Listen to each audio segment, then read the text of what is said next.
Hello chers auteurs, super heureuse de vous retrouver donc dans cette 9e session concernant l'écriture de votre premier roman. J'espère que l'écriture se passe bien, j'espère que ça avance. N'hésitez pas à m'envoyer un petit message pour me dire où vous en êtes. Voilà, comment vous vous sentez, est-ce que c'est fluide ou pas, est-ce que vous êtes à l'aise ou pas. Voilà, ce genre de petites choses, ça me fera plaisir de le savoir. Et puis, surtout, dites-moi si les vidéos vous conviennent, si vous souhaiteriez que je parle de quelque chose en particulier, je pourrais faire peut-être des vidéos de bonus. Donc, n'hésitez pas surtout à me transmettre toutes vos petites questions. Aujourd'hui, on va parler des blocages. Oui, alors, concernant les blocages, j'ai pris mes petites notes parce que j'ai beaucoup de choses à vous dire. Concernant les blocages, je peux vous en parler parce que j'ai moi-même été bloquée pendant 2 ans lors de l'écriture de ma série Chronique d'une princesse machiavélique. Et ensuite, j'ai écrit mon roman sur le deuil périnatal. Je ne suis pas restée bloquée, on va dire, parce que j'avais un coach d'écriture qui m'a permis de dépasser mes blocages. Donc, je vais vous donner quelques trucs et je pense vraiment voilà, que ces 2 expériences de blocage, on va dire, et de difficultés au niveau de l'écriture, plus les 20 années, les 20 années que j'ai passé à écrire et à décortiquer un petit peu le mécanisme de l'écriture, je pense que cela m'a vraiment permis maintenant d'écrire sans avoir peur d'être bloquée. Parce que je sais qu'il y a des solutions pour se débloquer. Donc, la première raison d'un blocage, enfin, j'en ai plusieurs. Hein. Bon, la première raison, c'est parce qu'en fait, vous pouvez être bloqué parce qu'en fait, ce que vous êtes en train d'écrire n'a plus de sens, ou n'a pas de sens, ou ça manque de sens pour vous. Vous avez commencé l'écriture de votre roman, tout se passait bien, tout ça, et puis plus vous avancez dans votre univers, et plus il y a des choses que vous trouvez qui ne vont plus entre ce que vous êtes en train d'écrire et ce que vous aviez planifié. Et c'est tout à fait normal. C'est tout à fait normal parce qu'en fait, quand on planifie, on fait travailler une certaine partie de notre cerveau qui n'est pas du tout la même que quand on écrit. Quand on écrit, on est dans le processus créatif et on est en pleine symbiose avec nos personnages. C'est-à-dire que les personnages, quand on planifie, on les a créés, on a fait des fiches et tout ça, mais ils ne nous habitent pas encore. Il faut vraiment imaginer que quand vous écrivez, vous avez une âme qui envahit votre corps. Vous êtes en fait un canal pour décharger tous les personnages, tout ce qu'ils vous disent, tout ce qu'ils vous disent. Donc c'est épuisant évidemment, mais ça va faire en sorte que ce que vous aviez prévu euh, dans le plan ne va pas forcément correspondre avec ce que vous êtes en train d'écrire désormais parce que votre roman est en train de prendre vie, parce que votre personnage, ça y est, il est là, il est en vous, il est habité, et vous aviez prévu des réactions de ce personnage dans votre plan qui ne collent plus réellement avec lui. Ou bien vous vous rendez compte que vous aviez créé un personnage hyper méchant, hyper noir, le méchant ultime, et puis en fait, ben là, en écrivant avec lui, vous vous rendez compte qu'il a des couches que vous n'aviez pas déterminées. Et donc, vous ne pouvez pas le faire faire tout ce que vous aviez prévu. Vous voyez ce genre de choses. Et donc, ces décalages-là, bah, écoutez, c'est normal que ça arrive. Ça arrive, je pense, à tous les auteurs. Mais il ne faut pas, que ça vous empêche d'écrire. Voilà. Vous, vous allez reprendre votre plan. Et avec ce que vous apprenez de l'écriture de votre roman et de vos personnages, eh ben, il va falloir en fait remanier votre plan. Alors oui, vous avez bossé pendant 8 semaines dessus pour le faire au mieux, pour voilà, bien ficeler toutes vos intrigues et tout ça, mais à la limite, vous n'allez pas changer la structure complète de votre roman. Vous allez changer juste des petites choses qui vont en fait vous libérer par la suite au niveau de l'écriture. Donc n'hésitez pas, vraiment, votre roman, il est organique. Il bouge tout le temps, il est en vie. Donc, c'est pas quelque chose qui est figé dans le marbre. Votre plan, lui, vous l'avez figé dans le marbre, mais votre roman, vous êtes en train de l'écrire, vous voyez bien que ça vit, ça bat comme un cœur. Donc, il va falloir remanier ce plan-là.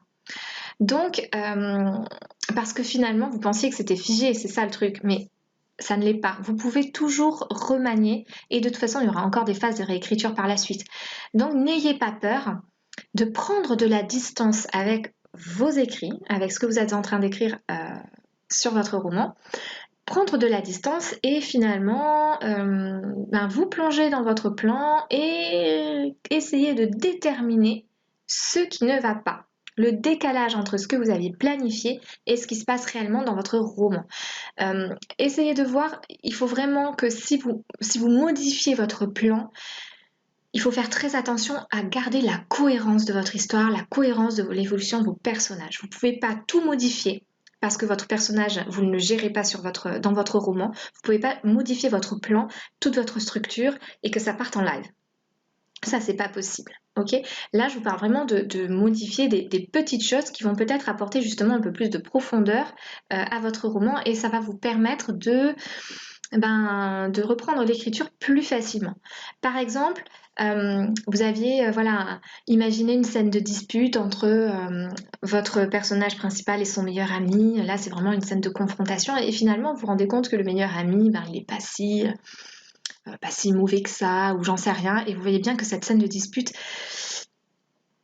elle a plus lieu d'être. Bon, zappez-la, hein, zappez-la et faites autre chose, ou essayez de remanier d'une autre manière.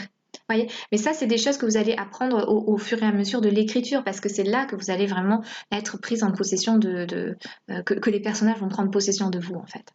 Donc, pour vous donner un exemple, dans ma série, donc j'ai fait ce blocage de 2 ans au milieu de mon tome 2 parce que j'avais prévu que ma princesse machiavélique finalement soit attirée par telle personne et pour moi c'était vraiment le gars parfait, tout ça machin. Et finalement, quand j'écrivais, je me suis dit, non, ça va pas, je suis plus motivée, ça me convient plus cette histoire, il y a quelque chose qui bloque et tout ça. Et au lieu de modifier le plan, je suis restée sans écrire. Et le truc, c'est qu'en fait, je suis devenue maman à ce moment-là. Au moment où j'écrivais, je suis devenue maman et j'ai commencé à voir le monde complètement différemment, à voir, comme si je découvrais le monde en 3D, vous voyez. Donc, il y avait de nouvelles choses qui m'habitaient. Et finalement, l'histoire que j'avais construite sur les quatre tomes que j'avais, sur tout ce que j'avais planifié, je crois que j'avais planifié jusqu'au tome 3, finalement, ça ne me convenait plus parce que ça ne faisait plus écho à ce que je voulais transmettre dans cette histoire. Mais je suis restée bloquée pendant 2 ans parce que je m'étais dit non, tu as décidé que ce serait ça, cette histoire, tu peux pas changer. Parce que pour moi, c'était impossible de changer un plan. Et quand j'ai réussi enfin à lâcher prise là-dessus et à me dire, mais attends, au départ, tu écris pour toi. Et c'est ça le plus important. N'oubliez pas. Je me suis dit, au départ, tu écris pour toi, pour te faire du bien, pour sortir des choses de toi. Écris ce que tu sens. Laisse le plan de côté et écris ce que tu sens. Et dans ce que j'ai fait, en fait, j'ai laissé ce plan de côté et j'ai complètement remanié le plan du tome 2, du tome 3 et ensuite du tome 4. Et finalement, c'est une histoire qui tient complètement la route et qui me ressemblait plus. Vous voyez? Donc, écoutez-vous. Au niveau du blocage, écoutez-vous, essayez de déterminer pourquoi il y a ce décalage et essayez de remanier en fonction de vous, en fonction de votre ressenti. Si vous ne pouvez pas écrire quelque chose qui va à l'encontre de ce que vous ressentez et à l'encontre de votre nature, vous écrivez d'abord pour vous faire plaisir. Si vous ne vous faites pas plaisir en écrivant, ça ne sert à rien d'écrire. D'accord? Donc retrouvez la connexion et la connexion au plan et la connexion à votre histoire en fait qui a été que vous avez perdu parce que vous avez ce manque d'intérêt, ce manque de parce que vous ennuyez parce qu'il y a un truc qui cloche quoi. Ensuite, le deuxième blocage, ça peut être parce qu'en fait vous avez vraiment un moment crucial à écrire, une scène hyper importante, la mort d'un personnage, une révélation.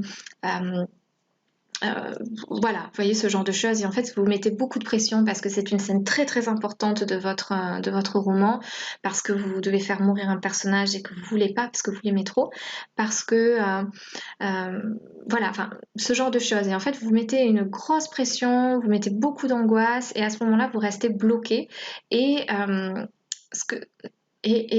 ce que je veux dire, c'est que là, je comprends complètement qu'on puisse être bloqué par ce genre de scènes qui font peur à écrire, parce que du coup, moi, je l'ai été moi-même aussi sur mon livre sur le deuil périnatal.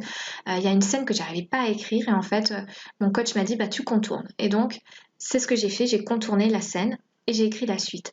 Vous faites pareil. Si vous sentez qu'il y a une scène qui est trop dure psychologiquement pour vous à écrire, malgré toute votre visualisation mentale que vous avez fait, la préparation et tout ça, prenez votre plan qui est là, c'est votre meilleur support, c'est votre bouée de sauvetage. et vous continuez à écrire. Vous passez le chapitre que vous n'arrivez pas à écrire et vous écrivez celui qui suit. Ok? Et quand vous aurez écrit celui qui suit, vous verrez... Alors, vous verrez, je vais terminer mes phrases, vous verrez qu'en fait ça aura désamorcé toute la tension qui était accumulée sur la scène que vous n'arrivez pas à écrire. Donc vous pourrez peut-être écrire à ce moment-là la scène en ayant écrit juste un ou deux chapitres supplémentaires pour avancer dans l'histoire. Et bien sûr, je pense qu'il faudra évidemment écrire de nouveau le début de l'autre chapitre parce que vous serez de nouveau, voilà, pour faire la transition en fait. Hein, ok. Donc il y a ça. Mais voilà, ne restez pas bloqué comme moi pendant 2 ans ou juste sur une scène. Il faut vraiment vous dire que le plus important, c'est d'avancer en fait dans votre roman et de déterminer vraiment qu'est-ce qui vous fait vous bloquer. Voilà, essayez de poser les mots sur votre blocage. Une fois que vous l'aurez identifié, ce sera toujours plus facile de le comment dire, de le diminuer, vous voyez, de le rendre vraiment moins important et de relâcher la pression. Parce que le problème des blocages, c'est que c'est comme tout. Si plus vous focaliserez dessus, plus vous resterez bloqué. Plus vous nourrirez votre blocage, oh là là, je suis bloqué, je suis bloqué, je suis bloqué. Ben, il faut arrêter de dire ça. Il faut se dire, d'accord, là j'ai un problème, j'arrive plus à écrire. D'où ça vient? Comment je peux le résoudre? Ça sert à rien de dire que vous êtes bloqué. Sincèrement, ça ne va pas vous aider. Il faut juste vous poser ces 2 questions-là. Bon, d'où vient mon blocage et comment je peux le résoudre? C'est tout. Et après, vous avancez. Donc voilà. Refaire le plan, contourner l'obstacle. Et enfin, si le remaniement et si le détournement, voilà, ça n'a pas marché, moi, ce que je peux vous conseiller aussi, du coup, c'est de rester connecté à votre roman en faisant des petites choses parallèles qui sont quand même reliées à l'univers de votre roman, c'est-à-dire travailler sur votre résumé, travailler sur votre synopsis. On sait que c'est difficile à écrire, donc ça peut vous demander du travail. Travailler sur votre couverture. Et c'est vrai que, par exemple, travailler sur votre couverture, ça le rend... ça lui donne vraiment une dimension physique à votre roman, vous voyez. Donc ça peut être génial pour vous remotiver et pour vous redonner vraiment envie d'écrire et de vous dire, non, attends, je vais pas m'arrêter à cette scène là que j'arrive pas à écrire, hop, j'y vais. Vous voyez, donc essayez de faire ça. Vous pouvez aussi écrire des biographies de personnages. Moi, ce que j'adore faire, c'est écrire des scènes avec mes personnages, des scènes qui n'ont rien à voir avec le roman, hein, parce que vos personnages, ils ont une autre vie, hein, enfin, ils ont une vie dans votre roman, mais ils ont une vie aussi ailleurs, enfin, ils existent dans le monde, donc vous pouvez leur faire ce que vous voulez. Et par exemple, moi, ce que j'ai fait, c'est que ma princesse machiavélique, je lui ai fait faire plein de scènes, mais notamment, il y en a une à la Saint-Valentin où elle a personne, et je faisais toute sa soirée où elle se traînait à manger ce goinfret de chocolat et tout ça. J'ai écrit une scène où elle cherche un cadeau d'anniversaire, mais elle est super nulle pour choisir les cadeaux d'anniversaire.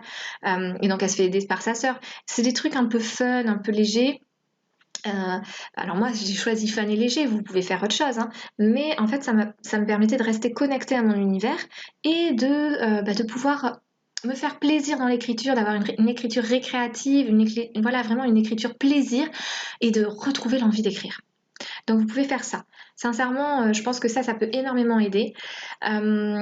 Ensuite, alors, ensuite, ce que vous pouvez faire en avant-dernier recours, le truc c'est que, ou en dernier recours parce qu'après j'ai un autre truc à vous dire. Alors, en fait, quand on écrit, là, pour le premier jet, je ne vous conseille pas de relire ce que vous avez écrit. Parce que vous n'avez peut-être qu'1 heure et demie d'écriture par jour. Hein, et donc, du coup, si vous commencez à relire le chapitre que vous avez écrit la veille, vous n'aurez plus qu'1 heure et vous n'aurez pas aussi bien avancé que si vous aviez écrit 1 heure et demie. Donc là, ce que vous pouvez faire aussi, c'est vraiment vous reconnecter à votre roman en le relisant du début jusqu'à là où vous êtes arrivé. Et peut-être que du coup, en vous replongeant dans cette histoire depuis le début et tout ça, ça va vous permettre de continuer, d'enchaîner, de vous dire ah ouais non mais c'est trop bien, ça y est, ça va vous reconnecter à votre message, à pourquoi vous avez écrit et pourquoi vous voulez écrire ce roman, et donc ça va vraiment vous motiver pour vous dépasser et dépasser ce blocage. N'oubliez jamais, jamais, jamais, jamais, jamais de vous reconnecter au message et à pourquoi vous écrivez ce roman. Vous vous rappelez, hein, je vous avais demandé de mettre un post-it depuis combien de temps vous voulez écrire ce roman, pourquoi vous voulez l'écrire.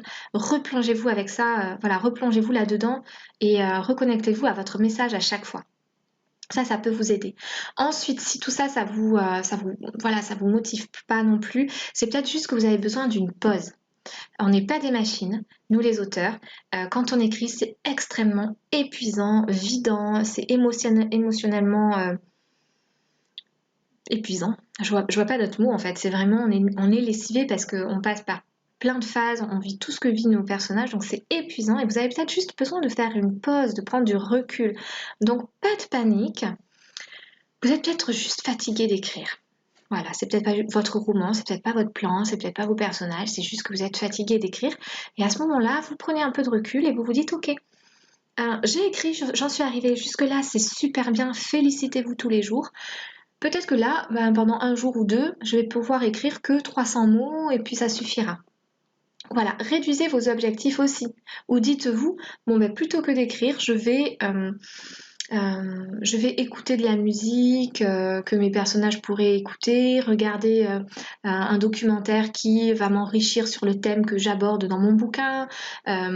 Voyez ce genre de choses. Essayez de vous poser, de faire le point et de vous nourrir, de vous ressourcer, de vous reconnecter à votre message, d'être indulgent avec vous-même et pour pouvoir ensuite vous relancer. Et enfin, je vais terminer sur un truc. Alors quand j'en ai parlé autour de moi, on m'a dit que j'étais masochiste de faire ça, mais c'est en fait un conseil contre les blocages que j'avais lu dans un livre écrit par c'est un Américain, un blogueur qui donne des conseils d'écriture et qui avait dit, alors je crois que c'est Hemingway qui faisait ça, en fait il faut toujours s'arrêter sur une scène que vous aimez écrire, en plein milieu d'une scène que vous aimez écrire, parce que du coup, si vous voulez, vous êtes super bien dans la scène, c'est super chouette, c'est beau, c'est fun, c'est voilà, c'est épique. Et là, paf, au milieu, vous arrêtez. Comme ça, en fait, le lendemain, vous avez trop envie de vous asseoir devant votre ordinateur et de vous remettre à écrire. Et ça peut énormément y faire. Et moi, je sais que ça marche très très bien avec moi. Alors, pas que j'ai peur des blocages, parce que maintenant, avec le temps, j'arrive à gérer tout ça. Quand je connais mon rythme, voilà, il faut connaître son rythme d'écriture aussi. Donc, je sais que des moments, je suis un peu au creux de la vague, mais c'est toujours que des phases. Mais c'est vrai que du coup, d'avoir cette technique-là, de s'arrêter à un moment qui est super chouette, ça permet de couper en fait l'ordinateur et de continuer sa journée avec ce moment qui est super chouette en tête. Et du coup, ça permet d'avoir hâte de continuer. Et donc, ça remobilise à chaque fois dans l'écriture. Donc ça peut être une très très bonne chose aussi. Et puis finalement, en dernier, donc vraiment en tout dernier, ce que vous pouvez faire, et ce que j'ai fait aussi, et ça marche pas mal, c'est d'écrire à la main. Voilà. S'il y a une scène que vous n'arrivez pas à écrire, prenez un tas de papier là et vous l'écrivez à la main. Et vous verrez, c'est totalement différent, c'est une autre expérience. Une autre expérience de lecture, et le fait que vous soyez détaché de cet objet de malheur, votre ordinateur, que représente votre ordinateur en fait, quand vous avez un blocage, à ce moment-là, ça sera peut-être plus facile de désamorcer tout ce qui est autour comme tension, vous voyez, autour de votre ordinateur. Et donc écrire à la main, ça peut vous aider aussi. Voilà, j'espère que ces petits conseils, la vidéo est un peu longue, mais j'espère que ces petits conseils vous auront apporté pas mal de réponses et pas mal de choses. N'hésitez pas à me dire où vous en êtes, à me faire savoir si vous avez des difficultés, voilà, ce genre de choses. Je suis là pour vous aider. Je vous souhaite une très très bonne semaine. On se retrouve la semaine prochaine. Écrivez bien et surtout restez connecté à votre roman. Ne le perdez pas de vue. Voilà, c'est le plus important, de rester connecté à votre roman, à votre écriture et au plaisir d'écrire. Bonne semaine!